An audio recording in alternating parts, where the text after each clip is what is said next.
Welcome back. In today's video, we will be going through the 2009 comedy romance film, He's Just Not That Into You. Let's get started. Turn on subtitles and spoilers ahead. The movie begins with a voiceover from a woman talking about how a girl never forgets the first boy she likes. As she talks, we see a young boy push over a little girl and insult her.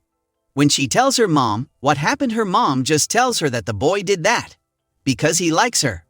We then see two women giving each other excuses as to why a guy isn't calling them back. Before the voiceover complains that they need to accept that, and maybe he just isn't that into them. The film then fades to a date between Gigi and Conor as they hit it off. At the end of the date, they part ways and Conor pulls out his phone and begins calling someone while walking away from Gigi. Gigi calls her friends and tells her how good the date went and even says that she thinks Conor is calling by this. The film then cuts back to Gigi, who's talking to her friend Janine in her apartment that is being renovated. While Janine talks, Gigi keeps checking her phone and Janine tells her to stop before the screen goes black. And we see text stating that if a man isn't calling you, it means he's just not that into you. A woman who obviously had a little too much to drink sits at a table and explains the caller ID is bad because it makes it harder for her to pester the men she dates. Desperate for a call from Conor, Gigi answers her phone in the shower and is irritated when she finds out it's her mom telling her that she'll call back later. We then see that Beth, Janine and Gigi all work for a magazine. Gigi and Janine discuss her date with Conor and Janine tries to be encouraging about Conor not calling her back. Gigi is desperate and considers staging a meet up with Conor at a bar she knows he goes to, but instead of going full stalker, Janine convinces Gigi that she should call and leave a voicemail for Conor. After leaving a message and not hearing back, Gigi decides to go full stalker and heads to the bar she knows Conor likes. We see that Conor's friend Alex is the manager of the bar, and a waitress named Kelly Ann approaches him and talks about how much she enjoyed a night they spent together.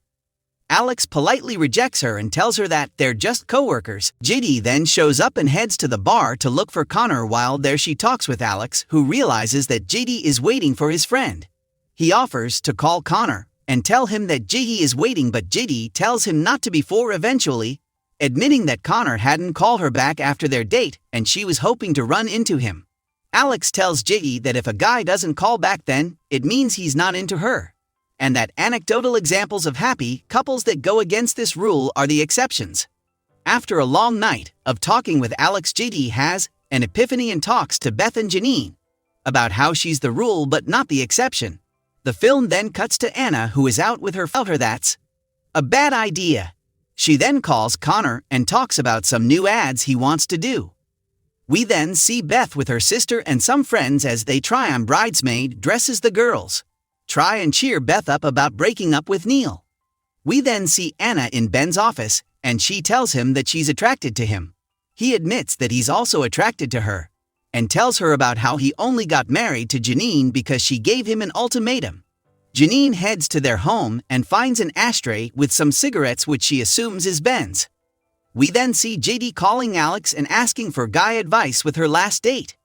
Alex is upfront and tells Gigi that the guy doesn't like her and that if a man wants to date a girl, he'll make it happen.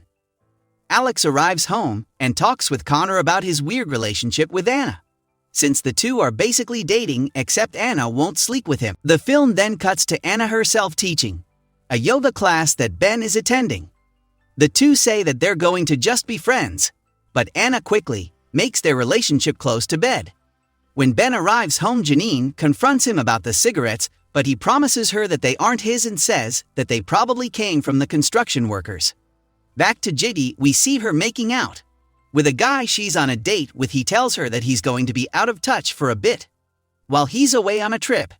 Gigi panics and goes into the bathroom where she calls Alex for advice. Alex answers despite currently making out with a woman and tells Gigi that she should ditch the guy because he obviously isn't interested. Ben hangs out with Neil on his boat. Ben talks about how lucky he is that he isn't married, so he doesn't have to miss out on being with other women. Ben says he doesn't care about other women, he just wants Beth back.